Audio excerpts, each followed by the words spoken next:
Ladies and gentlemen, my name is Stephen Bull Radkovich, and welcome to my review blog for October 27th, 2015. Um, Today, I would like to talk about adventure design. As many of you may know, I was the missions developer at Catalyst Game Labs for Shadowrun for 5 years. I stepped down from that position a few months back, and it's been taken over by Ray Regal, who is far better at managing this than I ever was because I was a chaotic random mess about it sometimes. But it was a fantastic experience. I loved doing it, and I'd like to share a little bit of my experience and discuss game design with you guys today. First off, I know a lot of people are very hesitant when they approach game design, adventure design, because they feel like it's a lot of work and that it's something that they can't do.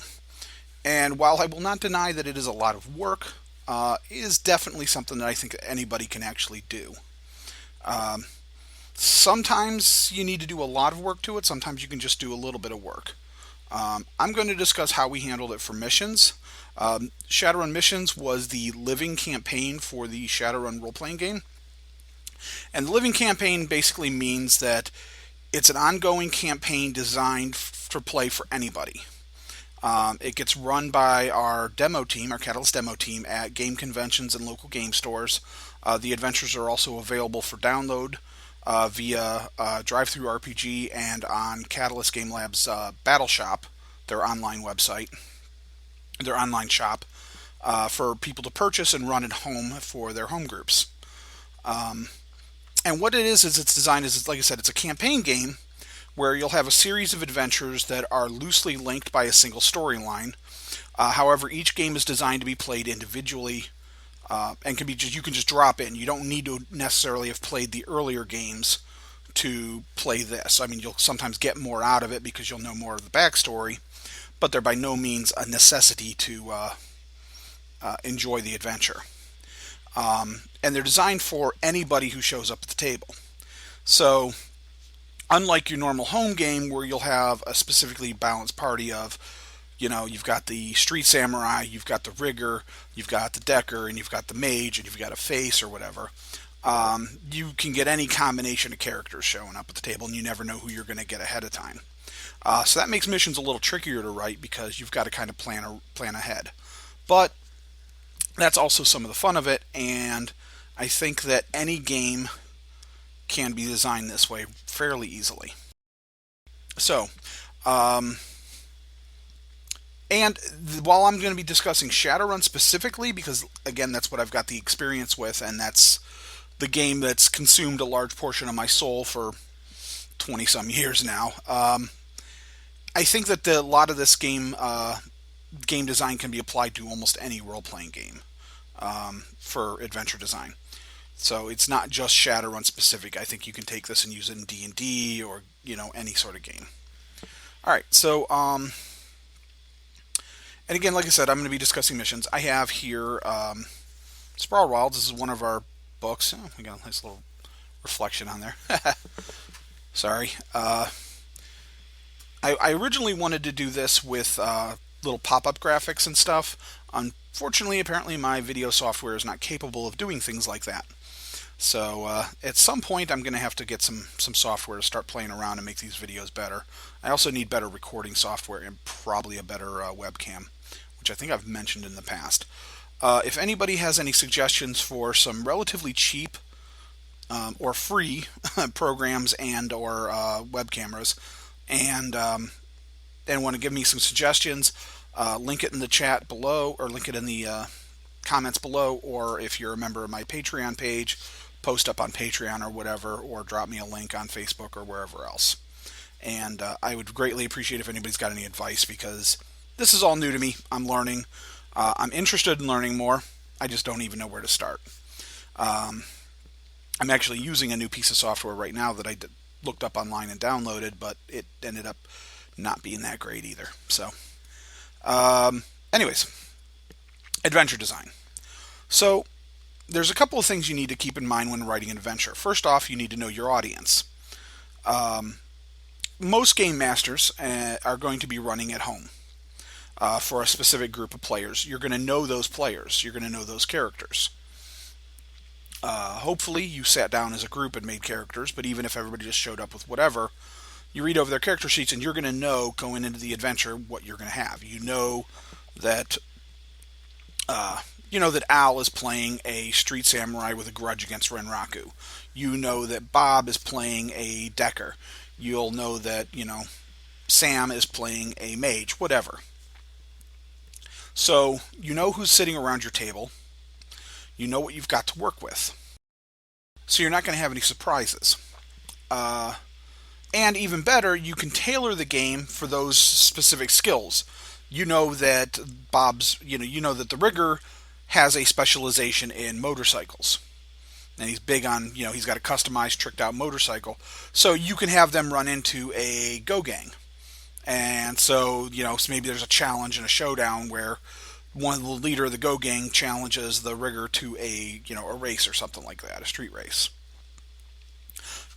Say the mage has a grudge against Aztechnology. You throw them up against Aztechnology, and suddenly you've got a little extra level of conflict that wouldn't be there if you didn't know about that character trait. So it's great that you can do that, and you can tailor the game to their backgrounds, to their personalities. You can throw in things specifically to play around with them, to use and abuse your players or whatever. But a lot of times, sometimes you'll be running for groups that you don't necessarily know, and this is a lot of what we dealt with missions and with the Catalyst demo team. Is missions is primarily designed to be run as an open game event at game stores or at game conventions. And when you're doing that, you don't know who's going to sit down at the table. You could have a balanced party, but more than likely you're going to have a party of 6 special snowflakes who are all over the place, and you might have 3 faces and 3 street samurai, so you got no rigger, you've got no decker, and you've got no mage. Which means that you've got several core components of Shadowrun that suddenly the team can't really deal with by themselves.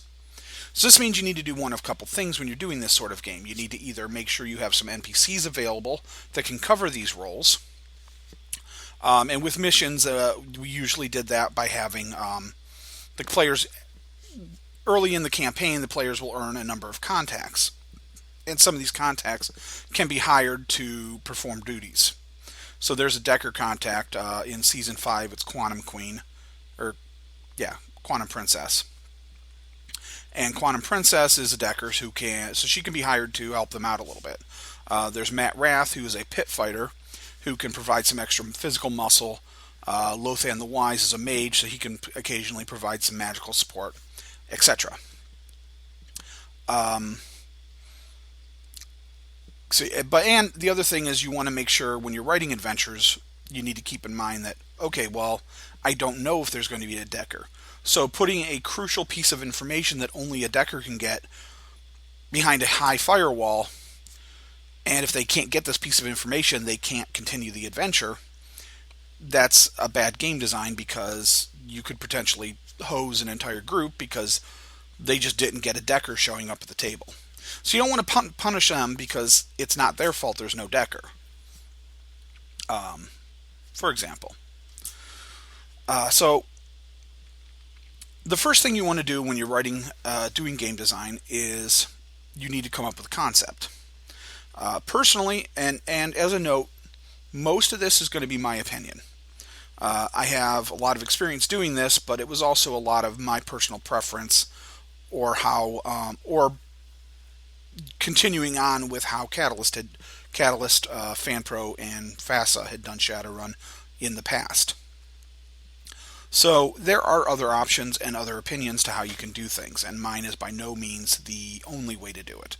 So keep that in mind. So for me, I will take a high concept, basically. I will say, all right, well, I'm going to make this adventure a heist. My players need to break in somewhere and they need to steal something. Or I'll say, all right, there's a missing person and they need to find them, or whatever.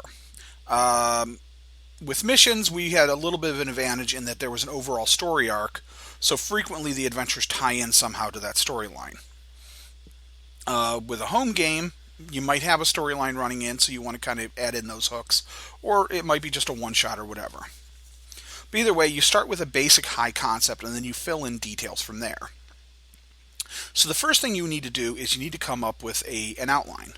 Um, with missions, we broke everything down into individual scenes, and each scene was here's what happens now. Um, so the first thing you want to do is you want to basically create an outline following those scenes. So you've got scene one, which is usually the players getting recruited.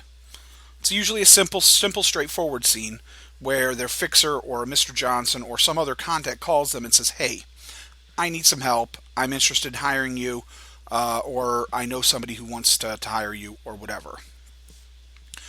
Meet me here." It's not usually too big of a scene. It's usually just it's all set up and to get yourself into the flow of the game. From there, then you usually second scene's usually the meet, which is the adventurers meet at the bar. So they show up and they basically get the sales pitch. There's usually a little opportunity for role play, little opportunity for negotiations and such. But again, it's usually not a real high stress scene. It's not a real high stress scene, and it's a how do I put this? It's basically a situation where the runners they're just getting hired. The players are getting hired to do the job. So you can add in a bunch of wonky stuff if you really want to. Depending on how much is going on, sometimes those two scenes can be combined into a single scene.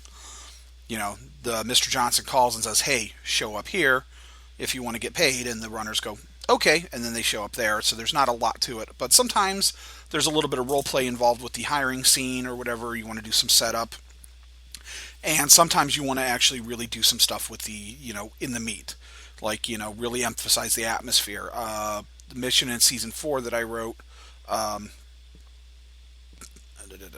back in business. Yeah, I think it was back in business. Um, I had a pretty long scene too because I wanted to really play up Underworld 93, the bar the runners were going to. They were actually going and attending a concert. So I really played that up, and it was partially because it was an homage to an old FASA module called Mercurial. And Mercurial was doing a comeback tour, basically, so the runners got invited to Underworld 93 to see a concert of hers.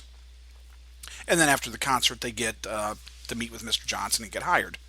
So it was kind of fun, and it was a lot of neat to play. So there was a lot of bar description and stuff like that. So depending on how much you want to do, you can have a very long or very short scene. And then from there, the rest of the scenes are just a matter of how much you want to do.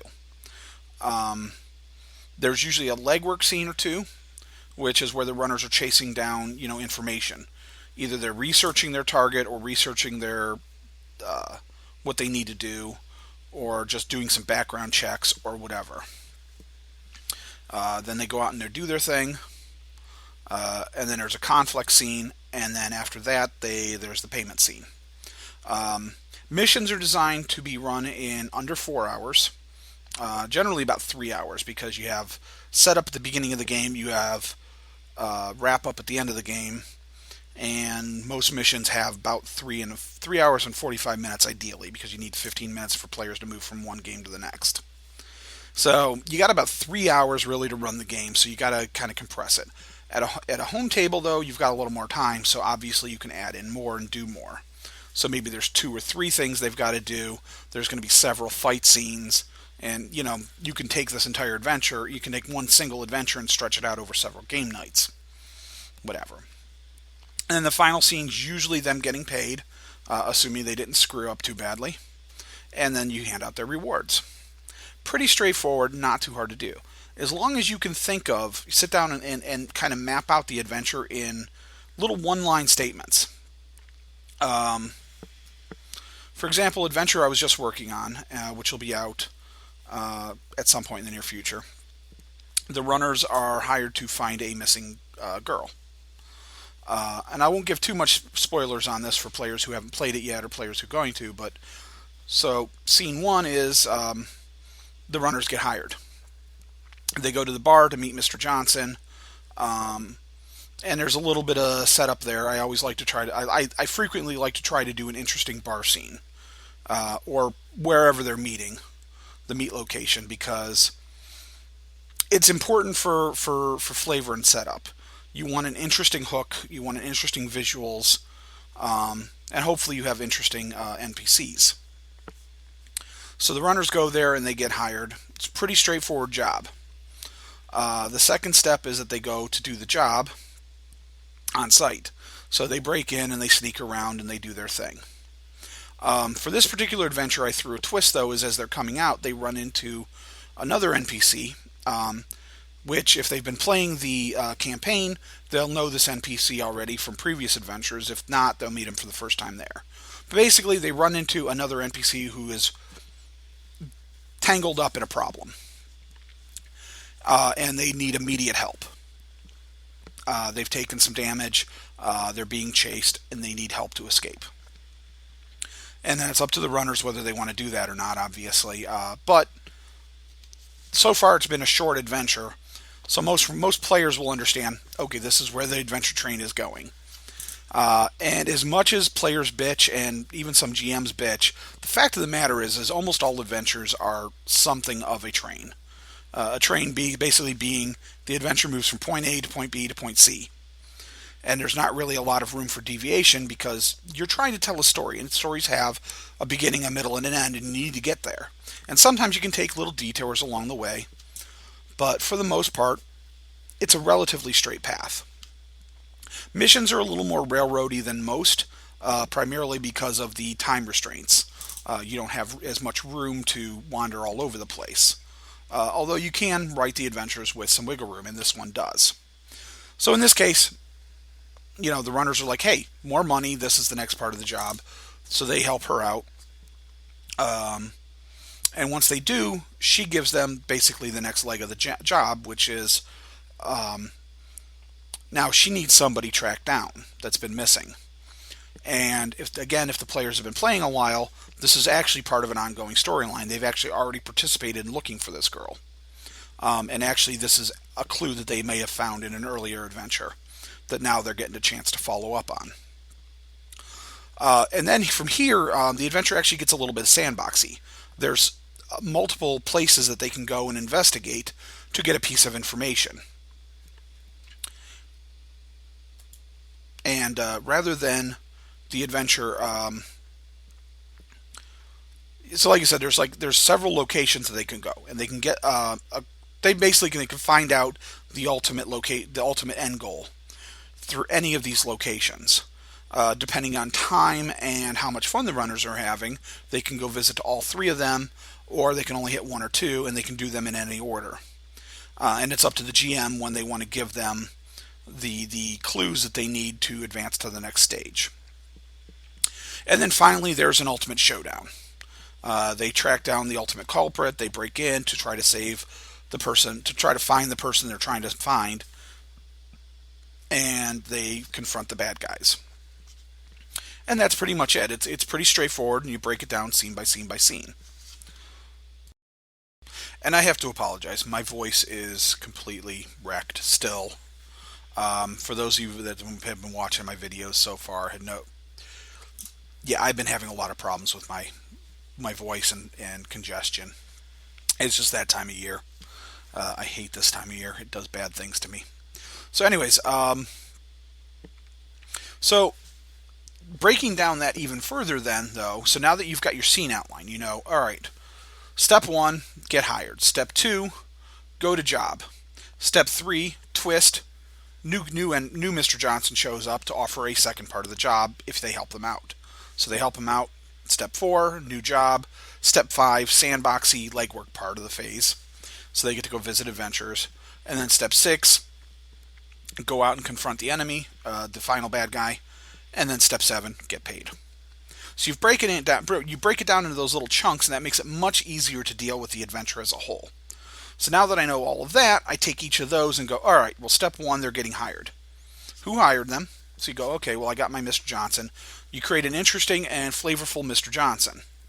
I'm a big fan of interesting characters. It's a Shadowrun and is a cyberpunk world, and cyberpunk is full of individuals, which is really funny because cyberpunk is also full of cookie cutter. Everybody is the same because the corps are always trying to put their stamp on everybody and go, all right, everybody fits into this little box.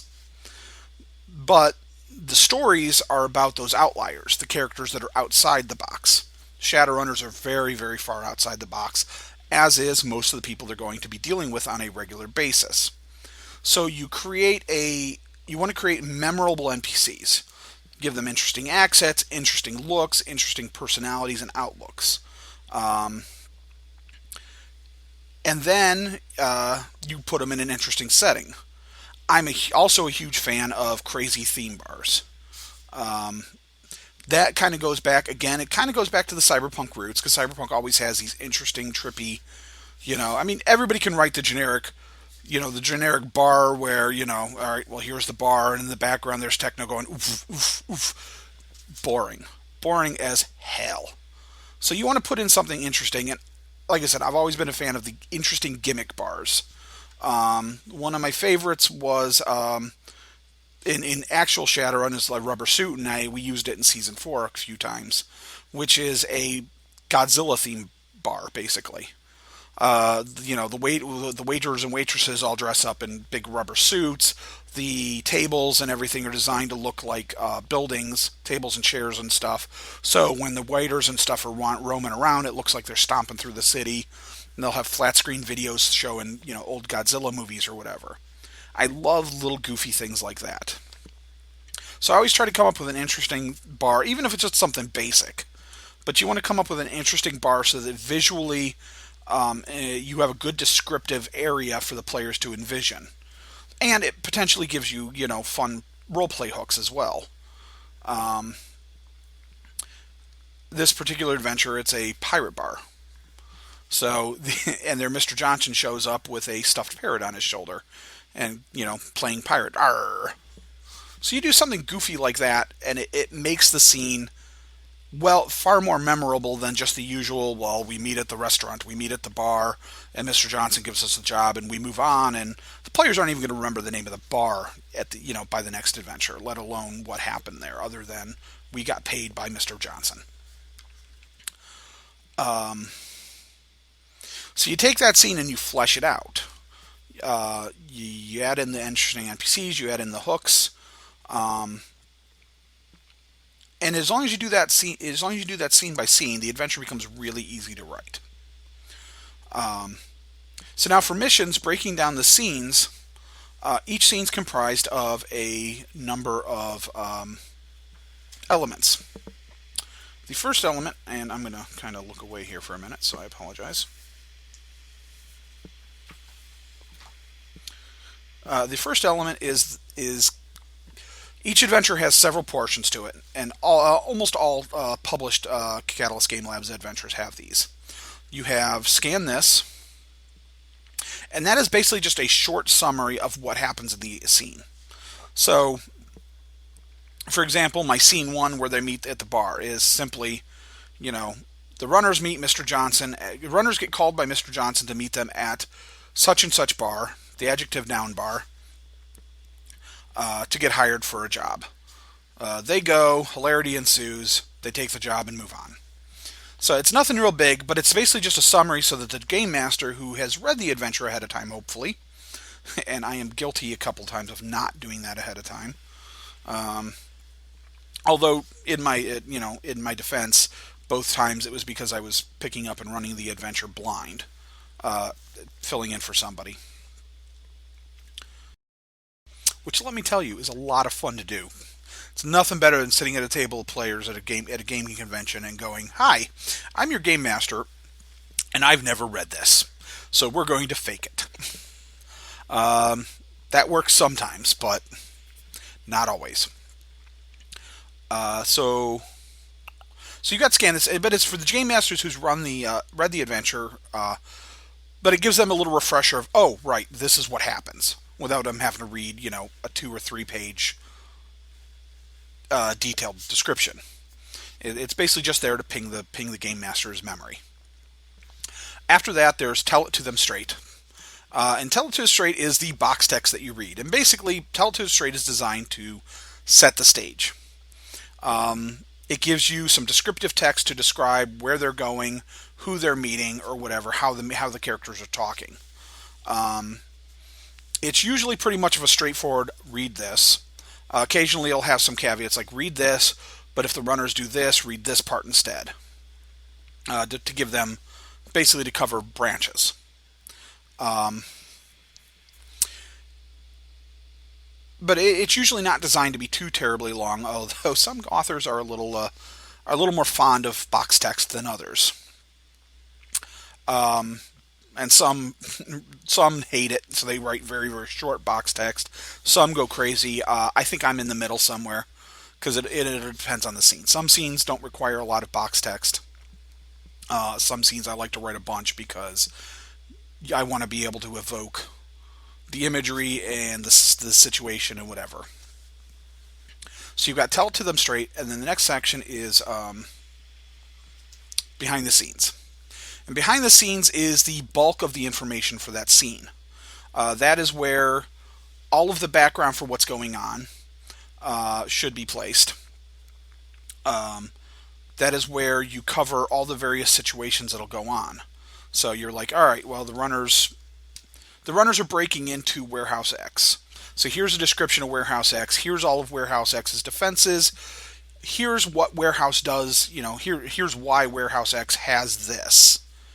All that information should be in the behind the scenes. Here's the response time for all the security guards, etc., etc. That should be the bulk of what the GM needs to run the adventure, or to run that scene. And then the next part is going to be pushing the envelope. Pushing the envelope is a little bit different depending on what you're running, or what source the adventure comes from. For traditional Catalyst Game Lab adventures, pushing the envelope is usually designed to make the scene more difficult in case it's not hard enough for the runners. So it'll add extra guards or make the guards more powerful or whatever, because you always want to challenge your players. Missions, on the other hand, one of the core things we always tell the GMs is that since you don't always know who you're going to have at your table, missions is designed to be a little bit fluid. We provide, okay, well, this scene there's going to be 6 gangers, one of them is a mage. However, there is some game master discretion there that if 6 gangers and 1 mage is going to be way too more powerful for this group of, neophyte runners with no combat ability, you tone it down. All right, well, the game master is told, strip out a couple of gangers, take the mage away if there's no magic defense. Tailor it to the group. And conversely, if the group is really, really powerful, ramp the enemies up. So the game master has some leeway. They're not supposed to run the adventure straight, especially as far as encounters go, because we can't balance it. Especially for Shadowrun, because Shadowrun doesn't like Pathfinder. D&D is a little easier to do, because if you go, this is for a 2nd level party or whatever, or a 5th level party or a 15th level party, that gives you some very specific boundaries of what of power level, what the players should be capable of handling, regardless of their party makeup. And granted, again, as I said earlier, some party makeups are going to be a little weaker than others, even in D&D. But if you know it's 15th level, you've got a solid idea of what characters are going to be able to do because of the class and the level system. Shadowrun, on the other hand, that all goes out the window, because we could say this is for characters with 150 to 200 karma. And that gives you an idea of overall experience, but it does not give you the least amount of idea about a power level, because for all you know, they've taken 150 karma and spent 95% of it on skills like cooking and knowledge, anime. So their skills could be just all over the place. So 150 karma does not say that they'll be able to handle this situation. So again, we tell the game masters adjust it as necessary. So for missions, what pushing the envelope traditionally does is it adds extra things to the scene. For instance, the adventure I wrote in season four, where they went to the when they went to the bar, not only was there the concert going on and everything, but the pushing the envelope scene is actually a two of the patrons at the bar that are watching the concert are in a lover's spat, and one of them's been cheating on the other, so one of them pulls out a gun and like starts taking hostages. And so now the runners have something else to deal with, and the push. And what's important for missions is that this scene is not crucial to the adventure. This scene, if it's not run, will not affect anything. They're not going to miss out on any information. They're not going to not be able to progress because they didn't do this. But it adds to the scenes to make them more flavorful and deeper in some way. So, like I said, I mean, suddenly you've got more of a living world going on because, yeah, you're at this bar, but other characters have things going on and those things will affect you. And sometimes it's, something simple too, like, the runners are going to this building. Well, for pushing the envelope, we might decide, well, hanging around outside the building is a local street gang that is trying to, enforce a toll for using the sidewalk. So the runners then have something else to deal with. Again, it has no bearing overall on the adventure, but it adds an extra scene of things that can happen. And those are for home games where you don't have time limits, and those are for campaign, like a convention game where maybe the game is going way faster than expected. Because some players just slide through these adventures like butter. They're very just on the ball. This. All right, we go to the meet. We do our negotiation. We got paid. We're out of there. So, some players might take a half an hour, role playing in that bar, while other players are in and out in 5 minutes. So this gives you a way to pace the adventure out a little bit so that runners aren't necessarily done in an hour when they paid for a 3.5, 4 hour game session. And then finally, there's debugging. And debugging is basically, all right, well, we've given you all the setup, but what happens if things go wrong? What happens if the players completely botch it up? What happens if the players cannot find this crucial piece of information? We've given them, all right, well, like for instance, I have one scene where there's three different 3 to 4 locations runners can go to, and at each location, it's possible to find out the final piece of information that'll lead them to the end of the adventure. What happens if none of the runners find that?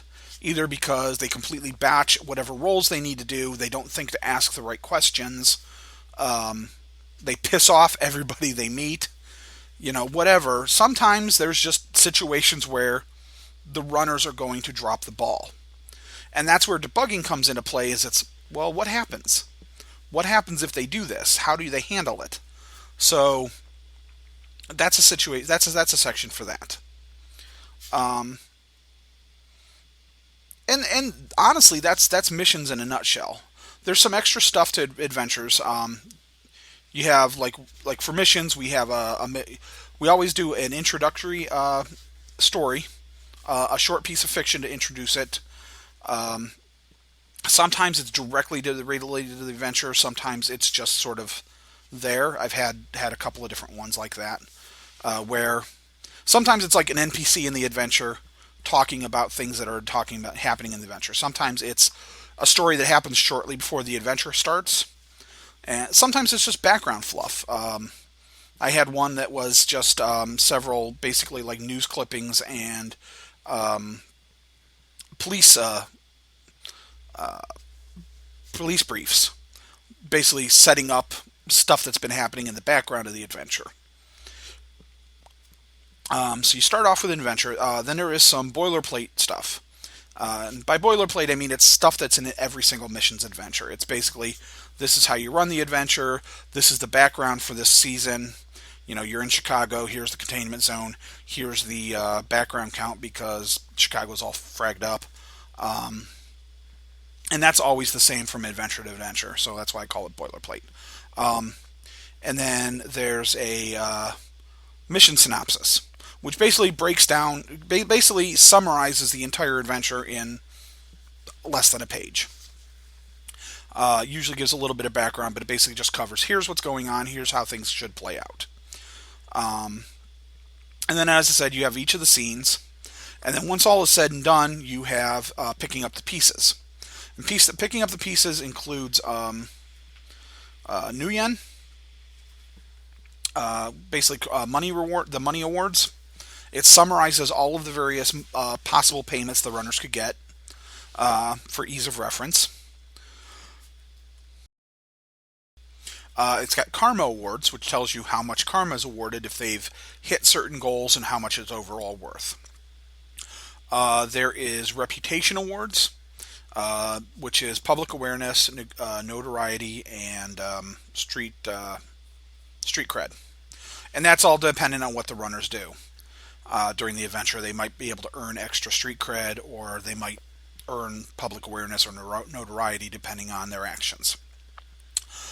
There's contacts, which are um, con- each of the mission seasons will have a certain a cast of NPCs, as I said, and they will earn loyalty with those NPCs based on what they did during the adventure.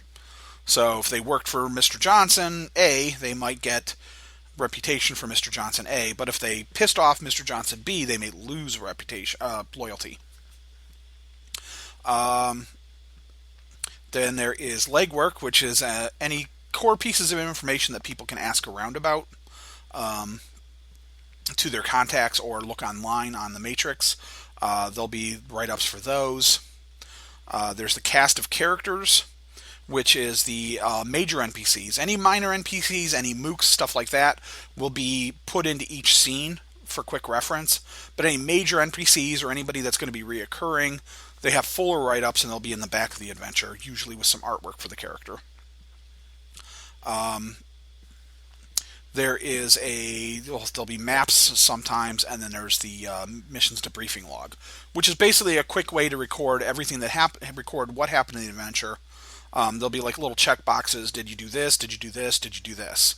Um, it'll give you little check boxes or give you a way to record um, any specific mission awards you got, like loyalty with certain contacts, or maybe the contacts gave you a free lifestyle for 3 months in this apartment, or they gave you a car or something like that, and that'll be a place to have to write all that down.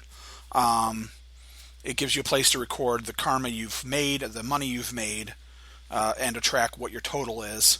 And then there's also a spot for any advancements, because the way missions works is from each adventure to adventure. Between adventures, you can spend your karma and money to buy things and advance your character, and then the GMs sign off on it, so that way the next game master, because you might not always have the same game master. It might be different game masters for every single game you go to. So it gives a way for the game masters to have a quick way to just reference what you've earned, what you've done, etc. And that's how it is. That's all there is to adventure design. It's pretty straightforward. Um, all this video went a little longer than intended, but yeah, and like I said, I think you can apply that to anything. For D&D, if it's an overland or some sort of thing where you're doing a lot of research or investigation, it's going to be much the same. If it's a dungeon crawl, it's even simpler, because that's just you're at the bar or wherever you're at and you hear the rumor, and this is where the dungeon is. So then you do an overland map with maybe some encounters scattered around for how they do that, and then you do up the map of the dungeon or the castle or wherever they're going to explore. When I was a kid, I used to spend hours and hours and just days with graph paper. I had pads of graph paper, and I would just make dungeons and castles, just all kinds of stuff. Fill them with monsters. They made no damn sense. Here's a 20 by 20 room. It's only got a 5 foot wide door, but inside that 20 by 20 room, there's a dragon. God damn it. I had no sense of design when I was a kid, but it was fantastic fun. Here's the dragon, and he's got all kinds of loot in this room. Call of Cthulhu, any of those games. I mean, Star Wars. they're all going to follow generally that same basic premise of here's the setup for the adventure, you know, here's the presentation to the players of what they're going to need to do. Here's the section where they're going to be either, researching or exploring or whatever. Here's the conflicts. Here's the reward. Most adventures are going to follow that same format. And so you just break it down and take it step by step, and I think adventures are really easy to write. You just got to keep in mind what's going on, keep in mind what the players can account for, and if you're writing this for other players to run, yeah, you got to put a lot of detail into it because you want to make sure you encompass as much as possible. If you're just creating it for yourself, it's a lot easier because you don't need to do all that work. And, frankly, some GMs, and I'll be completely honest, while I like writing adventures, when I'm GMing a home campaign or whatever, I actually rarely do anything more than a couple of notes. I'm very big on the freeform GMing. I will just wing it all day long. All I know is, all right, the runners are going to go up against this evil blood mage and this, and that's all I'll know. And then I'll just wing it from there and see what the players do, and I'll just guide them to where they need to go, or force them to where they need to go, as the case may be. Yeah, but that's about it. Writing's a lot of fun. If you're interested in writing adventures, I know Ray Regal's is frequently looking for authors, and I will put contact information down below. This video was made possible by the generous support of my Patreon backers, and I'm very thankful for all of their support. If you're interested in seeing me do more videos like this, or interested in other things I'm going to do with Patreon, down at the bottom there'll be a link for my Patreon page. Also, please like this video and subscribe to my YouTube channel because I'll have more videos like this coming up. But yeah, thank you for watching. It's been fun. I apologize for the crappy quality of the video. Eventually we'll get that fixed. Raphael back here says hi. And yeah. Thanks a lot, guys, and you have a really, really good day. Please keep writing adventures because that's what makes it all possible.